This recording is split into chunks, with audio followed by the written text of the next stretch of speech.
Hello everyone! Start off by taking a square cake as such and then use any sort of flat surface to remove the excess frosting from it. Then take some icing in a piping bag with a nozzle and make these blobs on all of the sides as such. Next, flatten it out using a cake spatula as such and move it from down upwards. Now use a lighter shade of pink right above it, and as you proceed upwards, make it progress more and more towards a whiter shade as such. Flatten each of these out and then add some fruits at the top of it.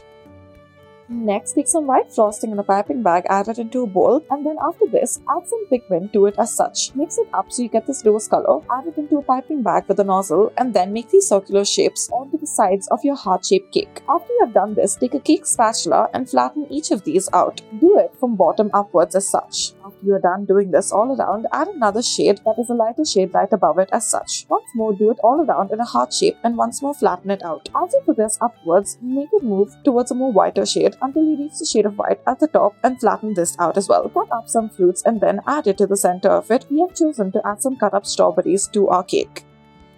Next, we will start off by taking a cake, add some frosting to it, and then add some mangoes as a layer. On top of this, add another layer of cake, mix it with frosting and then strawberries. Add another 1 or 2 more layers of this. All around your cake, add some white frosting, flatten it out, remove the excess of it, and then do this using any sort of flat surface. Take some white frosting in a piping bag with a nozzle and make these blobs all around it, flatten it out, spread it out as such. Then cut off some strawberries in half and then stick them all around.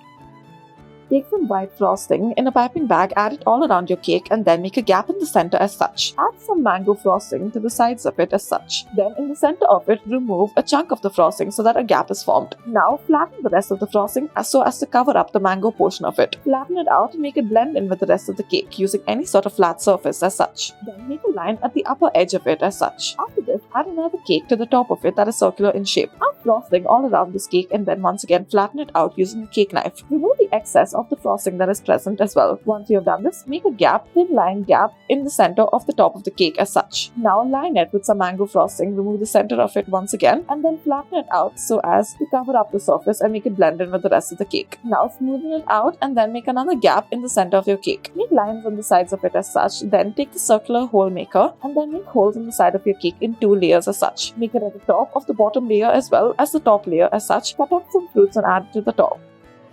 Next, take this light pastel green colored cake and then add some cream colored frosting to the edge of it as such. Now add it to the side as well and then make it drop. You will need glaze in order to do so. Next, take some green or teal colored frosting in a piping bag with a nozzle and make the shape at the top of it in a circular shape. Make sure you cover the entire edge of the circle. Then cut up some fruits and then add it to the top of it. We have chosen to add some blueberries as well as some leaves to it. Thank you for watching.